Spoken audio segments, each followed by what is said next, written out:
Graça e paz, irmãos, boa noite.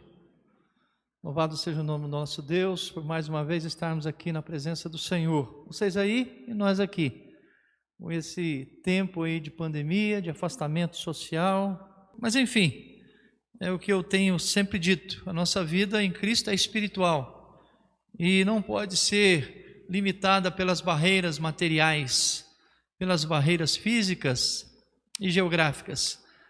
É claro que tudo isso é importante, mas nós precisamos entender a dimensão que ocupa a nossa vida espiritual em Cristo. Então, louvado seja o nome do Senhor por estarmos aqui nessa noite, mais uma vez, para alcançar o teu coração com a palavra do Senhor, com a palavra de Cristo, no nome de Jesus. Vamos ler a palavra de Deus. Abra sua Bíblia, por favor, no Salmo de número 95. Salmo 95. Convite a louvar o Senhor. O salmista aqui está convidando a todos nós para louvar o nosso Senhor, o Deus Criador. Vinde, cantemos ao Senhor com júbilo, celebremos o rochedo da nossa salvação. Saiamos ao seu encontro com ações de graças, vitoriemo-lo com salmos, porque o Senhor é o Deus supremo e o grande Rei, acima de todos os deuses. Nas suas mãos estão as profundezas da terra, e as alturas dos montes lhe pertencem. Dele é o mar, pois ele o fez, obra de suas mãos os continentes.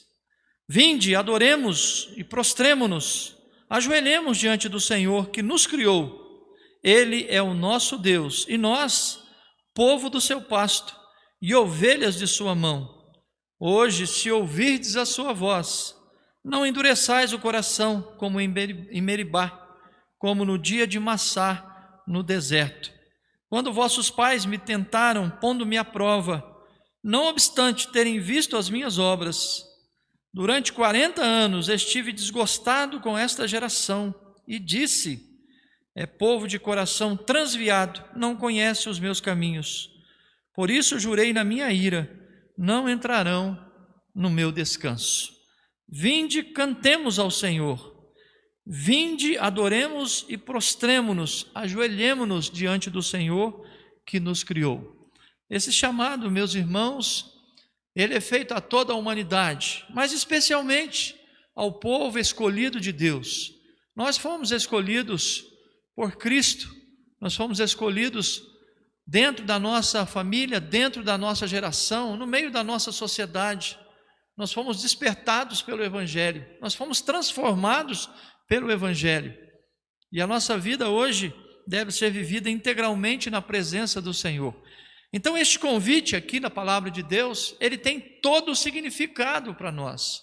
Pode não ter para tantas pessoas que estão ainda perdidas no mundo, escravizadas pelo pecado, mas para os servos de Deus, para o povo escolhido de Deus, tem todo sentido.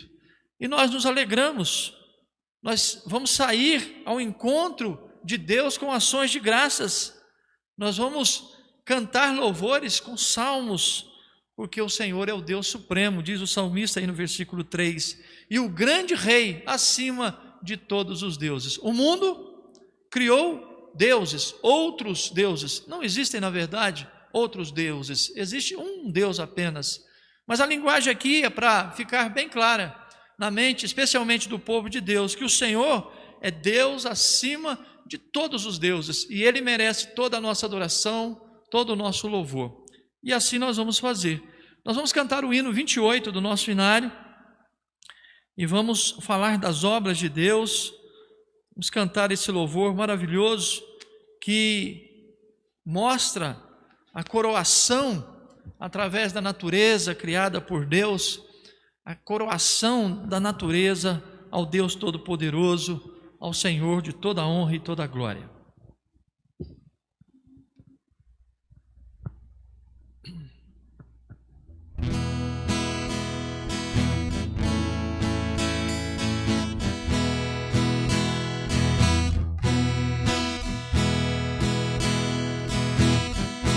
Tuas obras te coroam como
Vamos orar ao nosso Deus. Curve sua fronte, feche os seus olhos. Vamos elevar a Deus uma oração nesta hora. Senhor, nós tributamos a Ti, ó Pai, toda a honra e toda a glória. Reconhecemos, ó Deus, a Tua soberania, o Teu governo absoluto sobre todo o universo.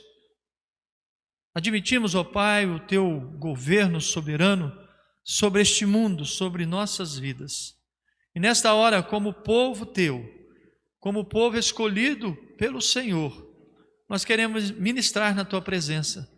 Queremos, ó Pai, em obediência ao chamado, à convocação da Tua palavra, para estar na Tua presença, queremos adorar o Senhor, queremos cantar louvores, queremos, ó Deus, celebrar com júbilo ao Senhor, o Senhor que nos criou, o Senhor que nos fez com as próprias mãos, o Senhor que soprou em nós o fôlego da vida.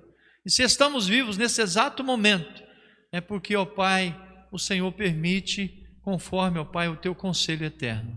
Louvado seja o Teu nome, ó Pai, pelo Teu povo reunido na Tua presença, pelo Teu povo, ó Pai, que segue fiel à Tua palavra, mantendo sempre os olhos firmes no Teu Filho, o Senhor Jesus Cristo, autor e consumador da nossa fé, autor da nossa salvação.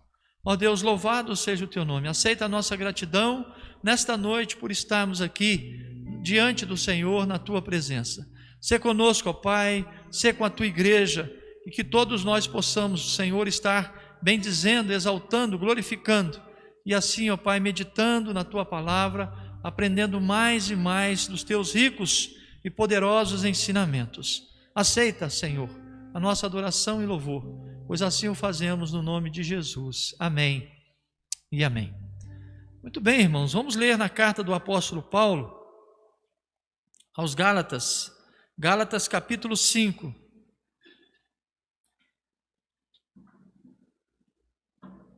Gálatas capítulo 5, versículo 16 em diante.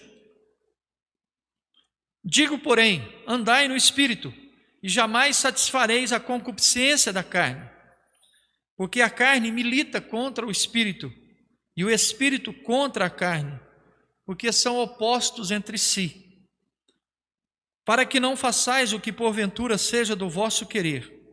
Mas, se sois guiados pelo Espírito, não estáis sob a lei. Ora, as obras da carne são conhecidas e são prostituição, impureza, lascívia, idolatria, feitiçarias, inimizades, porfias, ciúmes, iras, discórdias, dissensões, facções, invejas, bebedices, glutonarias e coisas semelhantes a estas, a respeito das quais eu vos declaro, como já outrora vos preveni, que não herdarão o reino de Deus os que tais coisas praticam. Mas o fruto do Espírito é amor, alegria, paz, longanimidade, benignidade, bondade, fidelidade, mansidão, domínio próprio. Contra estas coisas não há lei. E os que são de Cristo Jesus crucificaram a carne com suas paixões e concupiscências. Se vivemos no Espírito, andemos também no Espírito. Não nos deixemos possuir de vanglória, provocando uns aos outros, tendo inveja uns dos outros. Amém. Irmãos, a palavra de Deus, através da inspiração dada ao apóstolo Paulo, nos chama a atenção sobre o nosso procedimento, sobre como nós devemos andar. Nós que somos crentes em Cristo, como eu já disse, nós que fomos tirados das trevas do mundo e fomos chamados à presença de Deus, somos convocados para estar na presença de Deus todos os dias da nossa vida. Há um modo diferente de andar do cristão, e esse modo diferente está escrito aí nesse texto de forma bem clara: andai no Espírito, andai no Espírito, é um andar no Espírito. Esse andar no Espírito, ele não busca a vontade da carne, mas busca a vontade do Espírito. E aqui Paulo, então, ele traz uma lista a respeito das obras da carne. E ele diz ainda completando essa lista aqui grande que ele faz de coisas que desagradam a Deus. Ele diz assim, olha, outras coisas semelhantes a estas. Então, além destas listadas aqui, que são prostituição, impureza, lascívia, idolatria, feitiçarias, inimizades, porfias, ciúmes, iras, discórdias, dissensões, facções, invejas, bebedices, glutonarias e coisas semelhantes a estas. Ele disse, olha, essas pessoas que praticam tudo isto aí, que desagrada a Deus, essas pessoas que buscam satisfazer tão somente os desejos da sua carne, não herdarão o reino de Deus. E aí nós somos chamados neste momento a pensar sobre o que é o andar no Espírito. Andar no Espírito é se alimentar do fruto do Espírito. E aqui nós temos uma lista também, que é amor, alegria, paz, longanimidade, benignidade, bondade, fidelidade, mansidão, domínio próprio. E aí Paulo vai dizer que contra estas coisas não há lei. E os que estão em Cristo crucificaram a carne, ou seja, mataram a carne, aniquilaram a carne. E nós devemos buscar fazer isto, porque o pecado, meus irmãos, colocou em nós um desejo insano por satisfação carnal. Todos nós, seres humanos, vivemos dentro dessa dependência espiritual, moral, dentro dessa dependência física, fisiológica, todos nós. Por isso que nós devemos estar vivendo em Deus, buscando andar no Espírito. E aí então, Paulo aqui já chegando à conclusão desse texto, ele diz, se vivemos no Espírito, andemos também no Espírito. Nós temos que aprender a andar no Espírito. Que Deus conceda a você graça para que você, meu irmão, minha irmã, possa andar no Espírito todos os dias da sua vida. Amém? Nós vamos cantar louvores ao Senhor. Eu gostaria que nesse momento em que as irmãs estiverem cantando louvores a Deus, hoje nós temos uma nova integrante aqui, que é a Adriane. Seja bem-vinda, Adriane. Sei que não precisa dar boas-vindas assim, mas aqui desse jeito é a primeira vez, né? E nós vamos cantar louvores, que você possa estar se colocando diante de Deus em oração, pedindo perdão, confessando os seus pecados ao Senhor e pedindo a Ele para te capacitar a ter um andar no Espírito todos os dias da sua vida. Louvemos ao Senhor e oremos também. Amada igreja, boa noite, graça e paz a todos vocês que estão aqui juntos, né? Mesmo através desse culto online. Nós queremos convidar vocês para fazer um coro conosco, louvando e adorando o Senhor através dessas canções.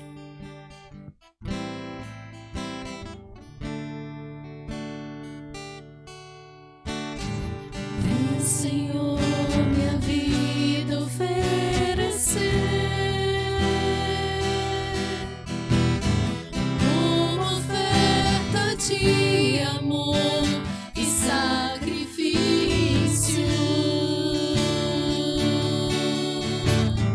Quero minha vida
a chance de crescer um pouco mais.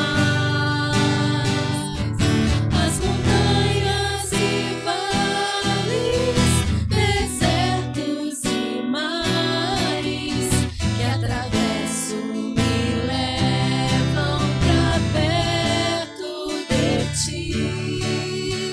Minhas provações não são maiores que o meu Deus e não vão me impedir de caminhar. Se diante de mim não se abrir o mar, Deus vai me fazer andar por sobre as águas, rompendo em fé. Minha vida se revestirá do teu poder, rompendo em fé. Ousadia vou mover no sobrenatural. Vou lutar e vencer, vou plantar e colher. A cada dia vou viver rompendo em fé. Eis que a minha fé é provada, tu me dás a chance de crescer um pouco mais. As montanhas e vales, desertos e mares que atravesso me levam pra perto de ti. Minhas provações não são maiores que o meu Deus e não vão me impedir de caminhar. Se diante de mim não se abrir o mar, Deus vai me fazer andar por sobre as águas, rompendo em fé. Minha vida se revestirá do teu poder, rompendo em fé. Com ousadia vou mover no sobrenatural. Vou lutar e vencer, vou plantar e colher. A cada dia vou viver rompendo em fé, rompendo em fé. Minha vida se revestirá do teu poder, rompendo em fé. Com ousadia vou mover o sobrenatural. Vou lutar e vencer, vou plantar e colher. A cada dia vou viver rompendo em fé. A cada dia vou viver rompendo em fé. A cada dia vou viver rompendo em fé.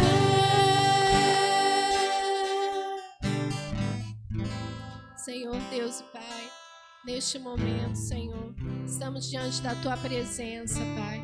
Que Tu possa, Senhor, estar recebendo, Senhor, o louvor, Senhor, dos nossos corações, Pai. Que Tu possa, Senhor, fazer presença, Senhor, nas nossas vidas a cada dia, Pai. Esteja conosco, Senhor. Abençoe a Tua igreja, Senhor. Abençoe o pastor, Senhor, que estará trazendo a mensagem neste momento.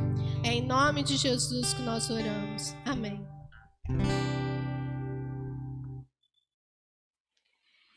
Amém. que nós possamos, meus irmãos, estar vivendo o que disse a letra desse último cântico. Nós possamos estar rompendo em fé. Esse cântico diz que diante das provas nós precisamos romper em fé. A palavra de Deus diz que nós devemos viver de fé em fé.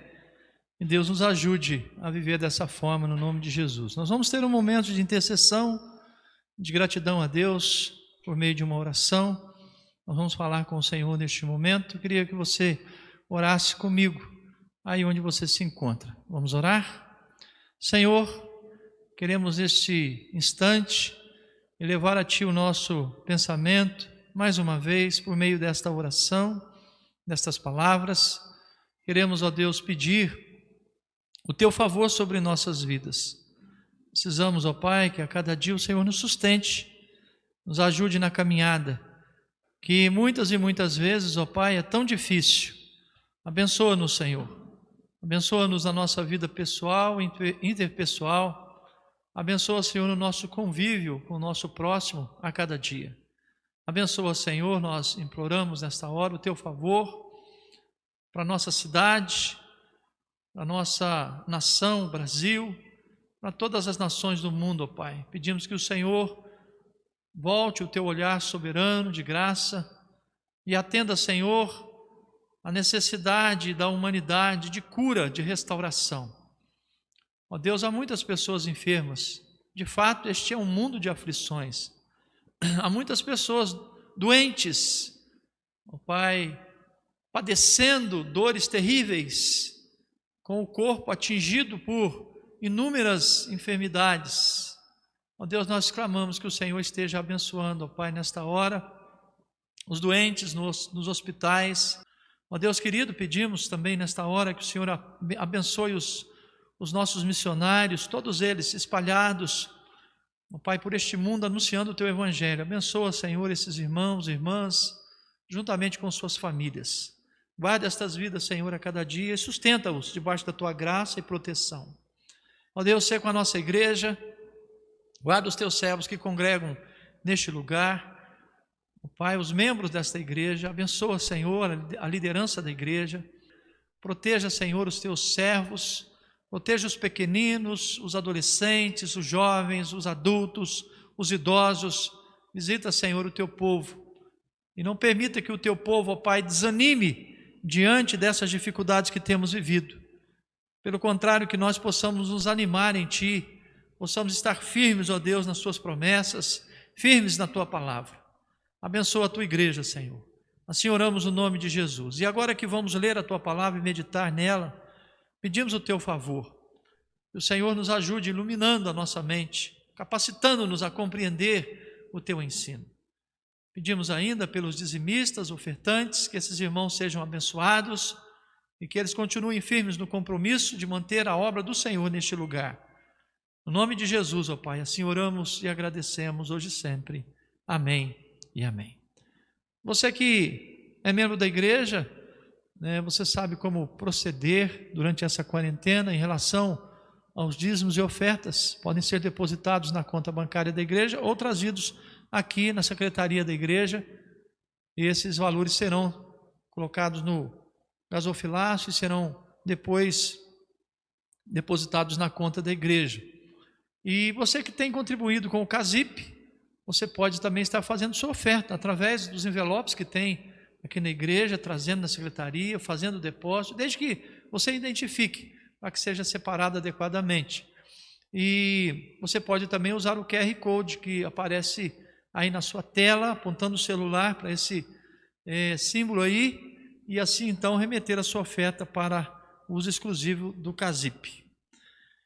Muito bem, vamos ler a palavra do Senhor em Mateus capítulo 4, Evangelho segundo Mateus capítulo 4, abra sua Bíblia comigo, e nós vamos falar sobre 3 maneiras práticas de cumprir o ministério de Cristo. Esses versículos que vamos ler, de 23 a 25, nos mostra Jesus pregando por toda a Galileia e curando muitos enfermos. Vamos fazer essa leitura. Mateus capítulo 4, de 23 a 25.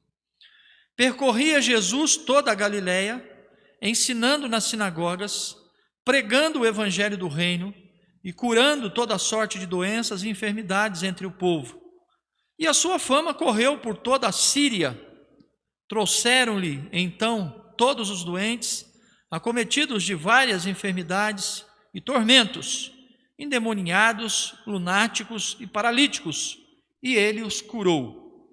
E da Galiléia, Decápolis, Jerusalém, Judeia e da além do Jordão, numerosas multidões o seguiam. E Deus nos abençoe na compreensão da sua palavra. 3 maneiras práticas de cumprir o ministério de Cristo. Irmãos, a nossa introdução vai apontar que seguir os passos de Jesus é abraçar o seu ministério terreno.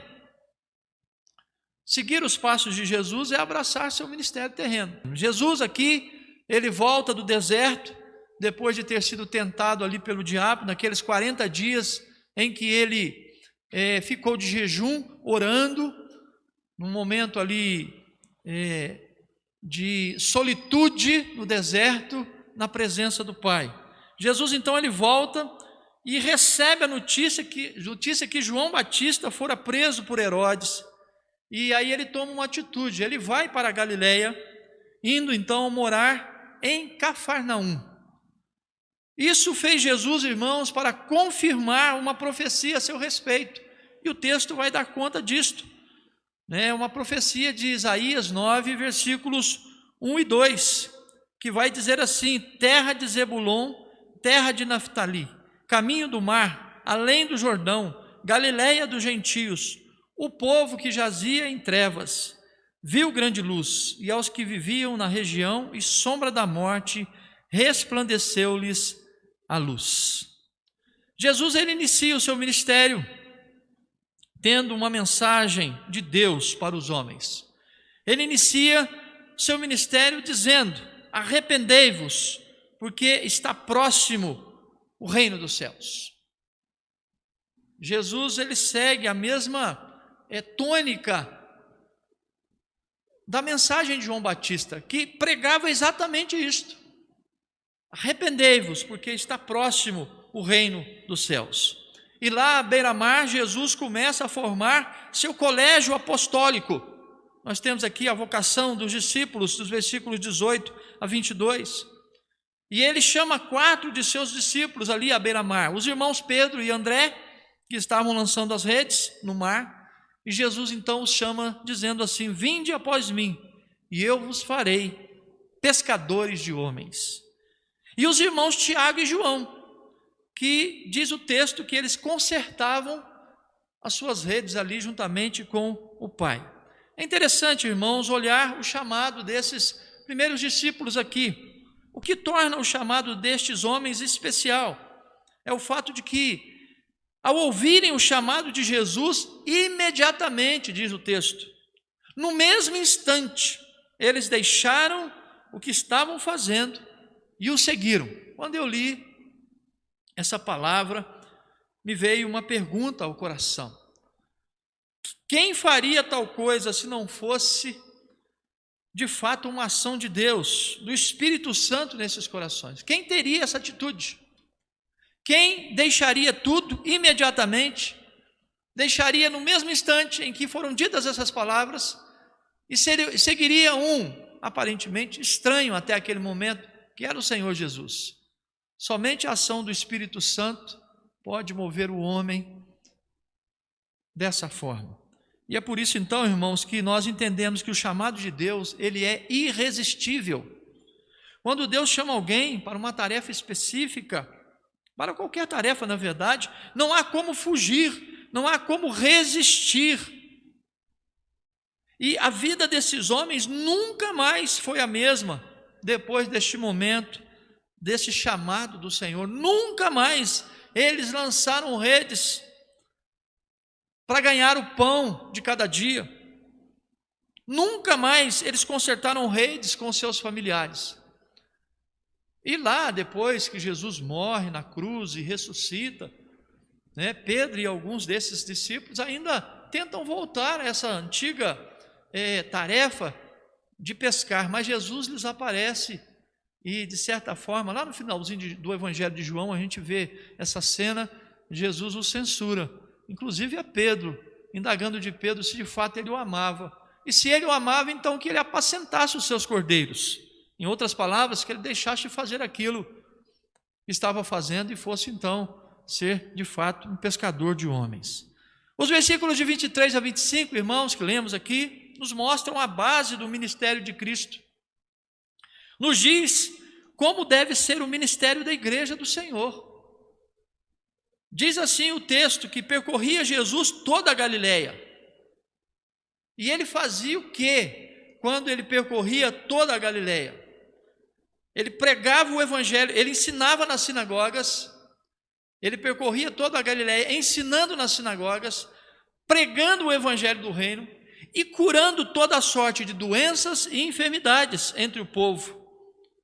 E diz o texto que a sua fama correu por toda a Síria, então lhe trouxeram todos os doentes acometidos de várias enfermidades e tormentos, endemoniados, lunáticos, paralíticos, e ele os curou.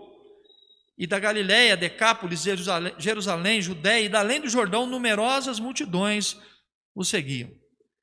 Queridos, Jesus, ele fundou a sua igreja, e se esta quer seguir seus passos, na verdade, se queremos seguir os passos de Jesus, e esta é a proposta dessa série de estudos, então nós devemos fazer no mínimo o que ele fez. A igreja deve fazer no mínimo o que ele fez. O texto nos mostra o Senhor percorrendo toda a Galileia numa ação contínua, ensinando, pregando e curando. Era uma vasta região, e ele então passou um tempo lá fazendo exatamente isto. A igreja deve viver também numa ação contínua no ministério de Cristo. A igreja também deve percorrer a região sul-fluminense. A igreja deve sair das quatro paredes. Está certo que agora na pandemia isso fica um pouco difícil, muito embora nós tenhamos as mídias sociais que traspassam paredes geográficas, nós podemos levar o evangelho muito longe, a muitas pessoas, de diversas formas. Isso é um fato. A igreja, se quer seguir os passos de Jesus, deve andar como ele andou, como diz João lá na sua primeira carta, no capítulo 2, no versículo 6. É claro, irmãos, que não vamos interpretar o texto aqui de uma forma literal, não vamos lá para Galiléia, dentro do contexto lá de Israel, onde Jesus estava, para fazer o que ele fez lá. Não. Creio que todos entendem o que está sendo falado aqui. O texto nos mostra que Jesus fazia isso de tal forma que ele ficou conhecido até fora do contexto de Israel.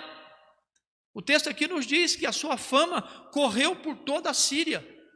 Quem dera a igreja do Senhor Jesus fosse conhecida dessa forma, além das suas fronteiras geográficas, além de onde ela está localizada. Quem dera a igreja do Ano Bom pudesse ser conhecida dessa forma. Mas isso não é impossível. Pelo que nós estamos vendo aqui, o texto lido, irmãos, isso não é possível. Desde que a igreja, sejamos nós, ou qualquer outra denominação nessa cidade, ou a igreja de Cristo nessa cidade, de fato, faça o que ele fez. A igreja deve ficar conhecida, não por possuir muitos membros, ou porque tem um templo bonito, ou porque seu pastor seja isto ou seja aquilo, mas a igreja deve ser conhecida, irmãos, por fazer o que Jesus fazia, por fazer o que Jesus fazia. Jesus, ele ganhou notoriedade em sua época, neste contexto aqui, apresentado no texto, porque ele ensinava nas sinagogas, ele pregava o evangelho do reino e ele curava os enfermos. Nós temos aqui, nestas palavras, nesses poucos versículos, nesse contexto desses versículos, irmãos, o alicerce ministerial da igreja, que é, de forma bem prática e simples, apontada nessas palavras: ensinar, pregar e curar. Para seguirmos nos passos de Jesus, é preciso ter a consciência de que o ide que ele deixou para a igreja envolve essas 3 áreas fundamentais do cristianismo. Fundamentais. É falado aí nos seminários, é falado nas aulas de história da igreja, que a igreja presbiteriana, especialmente a igreja presbiteriana, e é fato, ela se instalou no Brasil, veio para o Brasil, debaixo exatamente desses conceitos, ensinando a palavra, pregando o evangelho do reino e também trazendo cura para as pessoas, trazendo resposta aos anseios dos corações. Ensinar, pregar e curar deve fazer parte do DNA do cristão. Mas a pergunta é, será que a igreja ainda continua tendo esta mesma característica inicial de quando ela chegou ao país, de quando ela foi fundada no Brasil? O que você acha? O que você pensa? Olhando a sua vida como igreja, porque a igreja somos nós. A igreja não é essa estrutura física, material, que nos acolhe semanalmente. Igreja somos nós, eu e você. Olhando para nós, podemos responder essa pergunta? De que este papel crucial, esse alicerce, esse fundamento ministerial do Senhor Jesus, que é também da igreja, permanece na vida da igreja presbiteriana do Brasil, e, se permanece, tem sido essa nossa realidade local, já que estamos falando para a igreja local, em sua maioria. Mas como Cristo fazia isto? Como é que ele exercia o seu ministério? O texto bíblico aqui nos mostra, irmãos, 3 maneiras práticas de cumprir o ministério de Cristo, no exemplo que ele nos deixou nesse sentido. Primeiro, discipulando pessoas. O texto diz que Jesus percorria toda a Galileia, ensinando nas sinagogas. Está aí no versículo 23. Eu quero dizer que este é o papel principal da igreja. Ensinar é o mesmo que discipular. Nós temos o evangelismo, as práticas evangelísticas, que é levar a palavra às pessoas, que é anunciar o evangelho de Cristo às pessoas, numa distribuição de folhetos, num convite para vir à igreja, numa oração feita por uma pessoa, por um desconhecido. Mas o discipulado, irmãos, importa em ensinar, importa em gastar tempo, importa em estar preparado para tão grande tarefa. O texto aqui nos diz que Jesus percorria ensinando nas sinagogas. As sinagogas eram os templos da época, onde se reuniam os judeus. Ele era judeu, ele tinha acesso, e ele então ensinava. A nossa igreja deveria, e é um desafio proposto aqui nesta hora pelo pastor, a nossa igreja deveria, assim que acabasse essa pandemia e tudo voltasse ao normal, entrar mais nas casas para ensinar a palavra de Deus, para discipular pessoas. Discipular importa em você pegar uma pessoa para falar a ela os princípios elementares da fé cristã. É você ensiná-la a andar no começo da vida cristã. Você tem que se preparar para isto. Você tem que estar preparado para isto. Esta é a primeira maneira prática de cumprir o ministério de Cristo. Irmãos, é preciso ter coragem para ser um discipulador.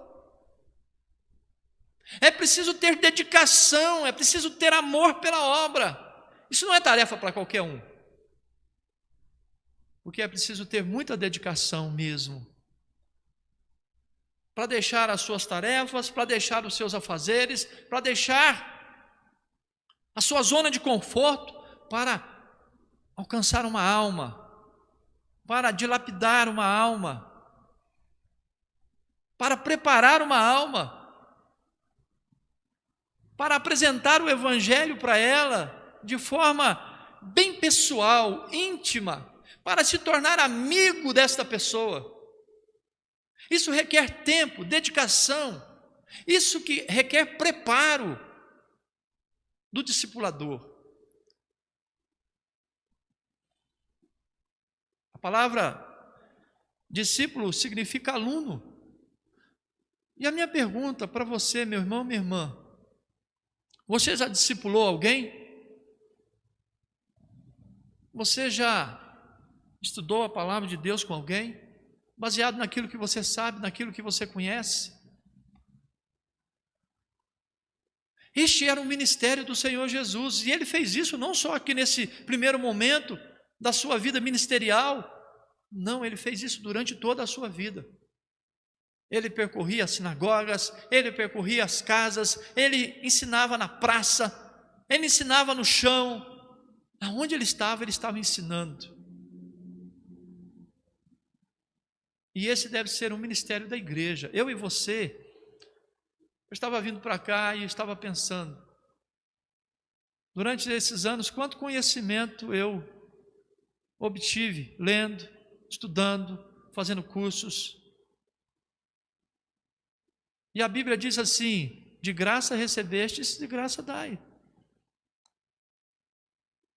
Eu tenho que repartir isso com mais pessoas. Tenho feito isso na igreja, mas a minha consciência me cobra para pegar alguém para estudar a palavra, para ver essa pessoa sendo transformada pelo Evangelho, como eu já fiz com muitos. É uma experiência, meus irmãos, ímpar. O que a palavra está nos ensinando aqui é que, se nós queremos seguir os passos de Jesus, nós temos que ser discipuladores, nós temos que praticar o discipulado, nós temos que ir discipulando pessoas, ensinando pessoas no nosso caminho, na nossa vida, no nosso contexto. Ore a Deus e peça para Deus: Senhor, me dá um discípulo, me dá um aluno, para que eu possa ensinar a ele aquilo que o Senhor tem me ensinado. Você vai crescer, irmão, imensamente na presença do Senhor, em conhecimento, em espiritualidade. Alguém já disse que, em termos bem práticos, e isso, quando eu vi, eu falei: poxa, é algo bastante assustador.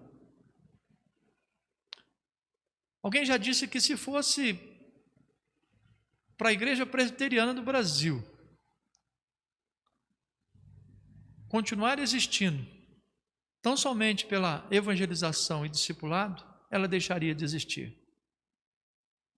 Existe uma tese de mestrado que diz que a Igreja Presbiteriana do Brasil é uma igreja muito familiar. Os filhos vão nascendo e vão mantendo a igreja, e assim a igreja continua. Pensando nisso, será que, se continuarmos desse jeito, irmãos, a nossa igreja não está com os dias contados? Não pense que a igreja denominacional, institucional, não acaba, porque muitas já deixaram de existir na Europa, muitas, e muitas nessa pandemia vão deixar de existir. Aqui nós temos uma prática sensacional, maravilhosa de Jesus, de expansão do reino. Aonde ele ia, ele ensinava. Aonde você vai, você ensina. Você ensina com as suas palavras, você ensina com o seu modo de agir, você ensina com a sua vida, porque Jesus fazia isto. Segunda maneira prática de cumprir o ministério de Cristo: a primeira é discipulando pessoas. Claro. A segunda é testemunhando o evangelho do reino. O texto nos diz assim, eu estou aqui, separei aí os termos para facilitar a compreensão. Percorria Jesus toda a Galileia, pregando o evangelho do reino. Percorria Jesus toda a Galileia, ensinando nas sinagogas, porque era onde ele tinha acesso em sua época, naquele momento. E quando ele começou a ser perseguido na sinagoga e no templo, ele foi para as ruas, ele foi para as casas. Ele entrou, ele ia onde estavam as pessoas. E aqui, meus irmãos, nos mostra que ele pregava o reino, pregava o evangelho do reino. Ele não pregava outra mensagem, era o evangelho do reino. É o evangelho do reino. Porque o evangelho ele liberta, o evangelho é a mensagem. O evangelho ele é a palavra de Deus. Ele está aqui na palavra de Deus. E Jesus falava do Pai. Ele pregava. Ele fazia as suas exposições.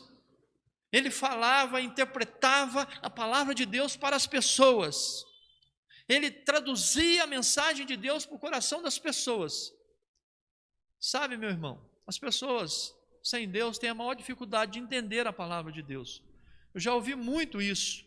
Eu leio, mas eu não entendo.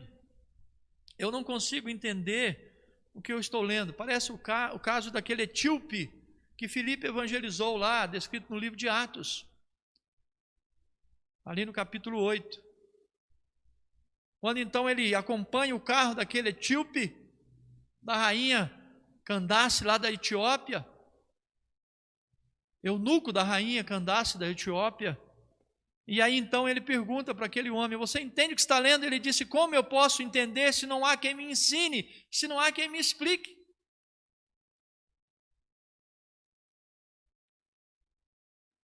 E pregar é você explicar a palavra do Senhor para a pessoa, movido pelo Espírito Santo, na dependência do Espírito Santo, é você falar a plenos pulmões a mensagem de Deus para as pessoas.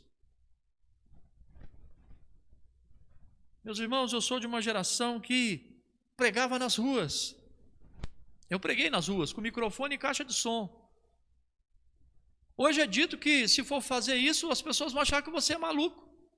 Às vezes eu vejo um ou outro aí pregando na praça, gritando, e vejo pessoas rindo, inclusive crentes rindo. Não faça isso. Porque os profetas do Antigo Testamento, não estou dizendo que esses são, porque eu não sei, mas é assim que eles faziam. E é assim que o teu mestre, o Senhor Jesus, fazia.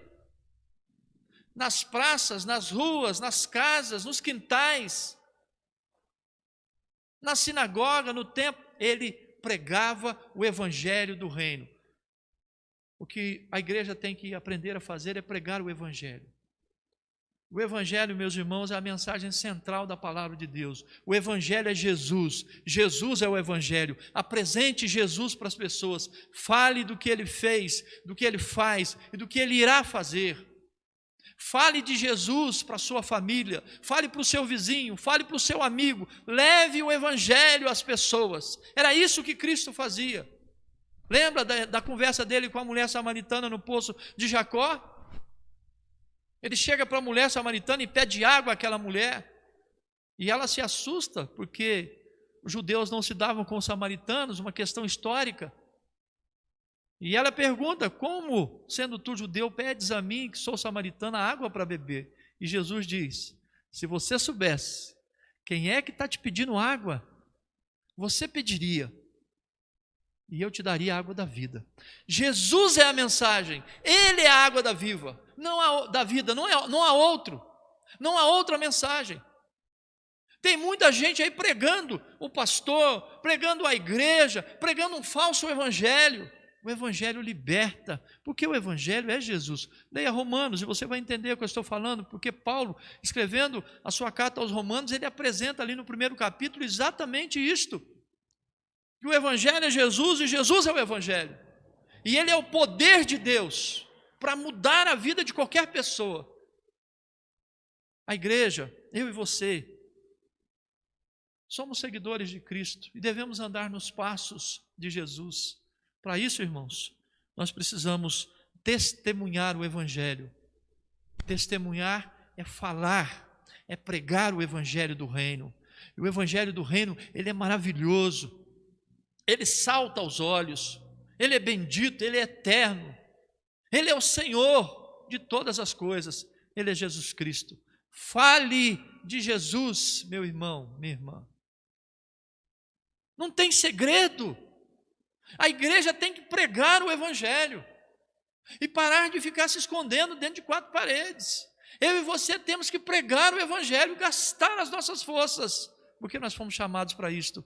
Jesus disse: ide por todo mundo e pregai o Evangelho a toda criatura, porque nisto importa a salvação das almas.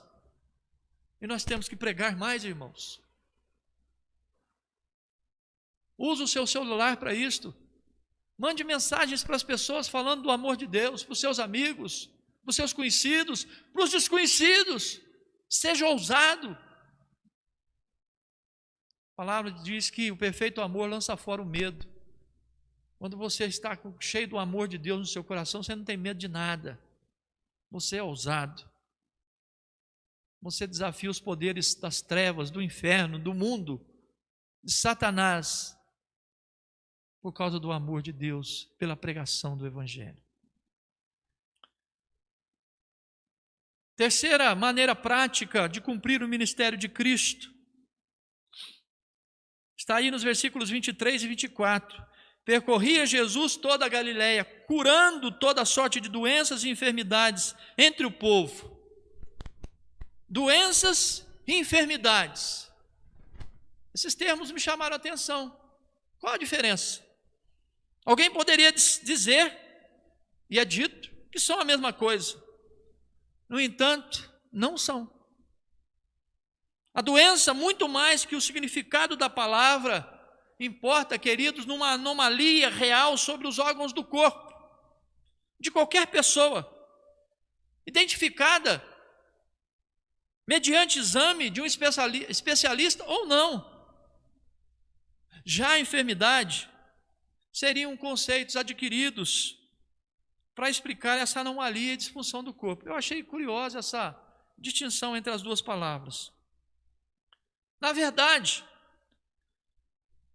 a enfermidade é a maneira como lidamos com a doença. A doença atinge o corpo de forma direta. A enfermidade afeta a mente e a alma. É muitas vezes relacionada à maneira como concebemos e tratamos a doença. Eu li um artigo estrangeiro, escrito por um clínico geral, lá de Londres, na Inglaterra, Cecil Hellman, assistente honorário em antropologia da Universidade de Londres. Ele estabeleceu no estudo que fez as diferenças entre doença e enfermidade. E ele ilustrou essa diferença da seguinte maneira: enfermidade é como o que o paciente sente quando ele vai ao médico. E doença é como o que o paciente tem ao voltar para casa do consultório médico. Aí ele diz: doença, então, é algo que um órgão tem. Enfermidade é algo que o homem tem em sua mente e alma. Alguns entendem que enfermidade é mais um sintoma espiritual. E olhando o texto aqui, é exatamente esta impressão que nós temos. Porque aqui diz que Jesus, ele percorria a Galileia, curando toda sorte de doenças e enfermidades entre o povo. E na sequência, vai dizer que trouxeram-lhe então todos os doentes, acometidos de várias enfermidades e tormentos, endemoniados, lunáticos e paralíticos, e ele os curou. E o versículo 24 diz que a sua fama correu por toda a Síria, e eles então lhe trouxeram todas essas pessoas, e as multidões o seguiam por causa disto. Meus irmãos, nós estamos vivendo aí um quadro de doenças e enfermidades. As pessoas estão doentes no corpo e na alma, enfermas na alma. E eu diria que a enfermidade da alma, na mente das pessoas, é maior que a enfermidade do corpo. E eu diria mais ainda que a enfermidade da mente e da alma tem matado mais do que a enfermidade do corpo. Porque muitas vezes a pessoa sara o corpo da sua doença, mas está enferma na alma. E o pecado, meus irmãos, é a maior das enfermidades da alma. O pecado, ele é destrutivo, ele é cruel, ele é maligno, e ele alvoroça o coração, e ele destrói a mente humana. Tem muita gente aí padecendo com o Covid-19, nos hospitais, nos lares, mas o pior do que a doença que acomete o corpo, que nós vemos aí nos noticiários e tudo mais, com as consequências danosas e ruins que essa doença traz, é a pressão psicológica que essas pessoas vivem, o medo, o terror que elas estão passando. A igreja, meus irmãos, é chamada por Deus para curar doenças e enfermidades. Como fazer isto? Não somos médicos. Não somos médicos. Não sabemos tratar doenças. O médico, sim, trata a doença. Com medicamentos, com tratamentos. Mas e a igreja? A igreja é chamada para tratar, meus irmãos, as enfermidades do coração, as dores, os traumas, os medos, os anseios, as angústias, para conduzir essas pessoas, se necessário for, sim, aos médicos, às clínicas, e pagar o preço por isto, para tratar, para cuidar. E nós temos que estar dispostos a isto. Há muitas pessoas morrendo de diversas doenças, moléstias sem fim.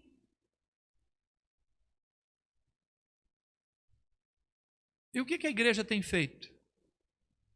É preciso lembrar que qualquer pessoa que morre sem Cristo, sem o conhecimento da verdade, ela não só morre fisicamente, mas ela está condenada espiritualmente, está condenada eternamente. E às vezes nós estamos tão preocupados em que a pessoa cure o corpo, por causa do sofrimento que ela está passando, mas e a alma?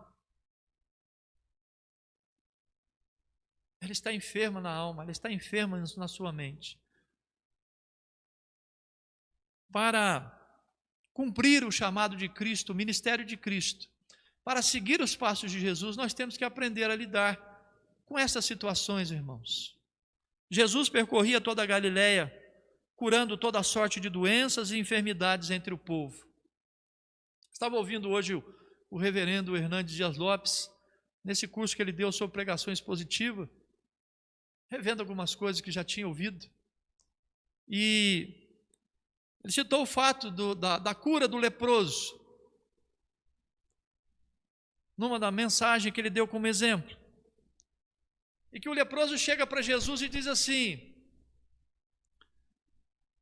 pedindo para ser curado, se quiseres pode curar-me, diz o leproso para Jesus.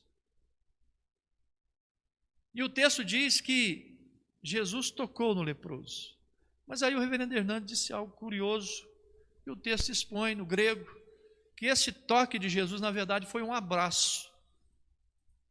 Que aquele homem, por estar leproso, ele era execrado pela sociedade, ele tinha que viver isolado dos seus familiares, da sua família, dos seus amigos, da sociedade. A lepra era algo terrível naquela época, porque além de destruir o corpo de uma forma absurda, destruía também a alma. Deixava enferma a alma do indivíduo. E aquele homem chega para Jesus já desacreditado e diz, se quiseres, pode curar-me? E Jesus disse, eu quero, fica limpo. E Jesus o toca. Para um judeu tocar um leproso, isso era algo inimaginável, porque ele não fazia isso. A lei não permitia isso, não podia tocar no leproso. Mas Jesus toca naquele homem, Jesus abraça aquele homem. Hoje não podemos fazer isso por causa da pandemia. Mas vocês calculam, irmãos, quantas pessoas estão precisando de um abraço, de um toque da igreja, de um toque meu e seu, de um aperto de mão, de um abraço, de um afeto, de um carinho, de uma palavra de estímulo. Pessoas estão aí padecendo no corpo e na alma. Aqui nós temos 3 lições bem práticas a respeito do ministério de Cristo, que eu e você podemos adotar como igreja, se queremos seguir de fato os passos de Jesus. Curar, pregar e ensinar. O nosso chamado é este. E quem sabe a nossa fama, se vivemos assim, contextualmente aqui na nossa igreja, a nossa fama, não estamos em busca disso, evidentemente, mas a nossa fama alcance a vizinhança, alcance as cidades vizinhas, alcance a região, o estado, o Brasil. Aquela igreja, a igreja de Barra Mansa, lá do Ano Bom, é uma igreja amorosa, afetuosa, está fazendo uma grande diferença. Quem sabe, irmãos, nós dobraríamos, triplicaríamos o número de pessoas sedentas pelo Evangelho aqui no nosso meio. Se praticarmos essas maneiras ditas aqui, no ministério de Jesus, certamente isso vai acontecer. Nós somos chamados para isto. Muitas vezes, irmãos, concluindo aí, gastamos tempo nos preocupando com coisas complicadas para desenvolver o ministério cristão. Gastamos reuniões, congressos, pagamos alto para adquirir algum tipo de conhecimento ou estratégia, um plano para poder desenvolver o ministério cristão. No entanto, nós aprendemos com Jesus de forma prática, de forma simples, por assim dizer, como nós podemos desempenhar o trabalho de Deus sem perda de tempo. Assim, meus irmãos, que de forma contínua, porque os termos aqui, os verbos aqui aparecem no gerúndio, que mostra uma forma contínua. Jesus, ele ia ensinando, ele ia pregando e ele ia curando. Que a igreja possa ir assim, de forma contínua, desempenhar o seu papel, ensinando, pregando o evangelho do reino e curando os doentes e enfermos que estão no caminho, no nosso caminho, na nossa frente. No nome de Jesus. Viva assim, faça isto, e você estará andando nos passos de Jesus. Amém? Vamos orar? Feche os seus olhos aonde você está, curve sua cabeça, vamos orar. Senhor, graças te damos por esta palavra lida e explanada. Ó Deus, obrigado por esta mensagem colocada no meu coração e agora no coração da tua igreja aqui presente. Ó Deus, que a igreja presbiteriana do Ano Bom continue a sua caminhada, a sua trajetória. E nós, crentes aqui desta igreja, na continuidade da nossa caminhada, trajetória, nós possamos, ó Pai, seguir os passos de Jesus, andando como Ele andou, e que em todos os momentos, ó Deus, nós possamos viver esta realidade prática exposta aqui. Que esta igreja, Senhor, possa caminhar como Jesus caminhou, ensinando a palavra, ensinando o caminho às pessoas, mostrando, apontando o caminho às pessoas. Que esta igreja, Senhor, possa caminhar pregando o evangelho, que transforma, que muda, que limpa, que tira a alma das trevas para a sua maravilhosa luz. Que esta igreja, Senhor, possa caminhar curando, levando cura às doenças, aos doentes do mundo, da sociedade que nos cerca, curando, Senhor, as enfermidades, as moléstias que acometem a alma humana, que afligem, Senhor, o coração, a mente das pessoas à nossa volta. Ó Deus, que os irmãos que estão ouvindo agora possam entender isso e possam colocar em prática. E usar, Senhor, os instrumentos que nos são dados para sermos bênção na vida de outras pessoas. Assim oramos no nome de Jesus. Amados irmãos, que a graça e a paz do Senhor Jesus Cristo, que o amor de Deus, o nosso Pai, que a comunhão do Espírito Santo repousem sobre todos vós, hoje e para todos sempre. Amém e amém. Meu irmão, minha irmã, Deus abençoe sua vida. Que a graça do nosso Senhor Jesus esteja no seu coração. Graça e paz, Deus abençoe sua vida no nome de Jesus.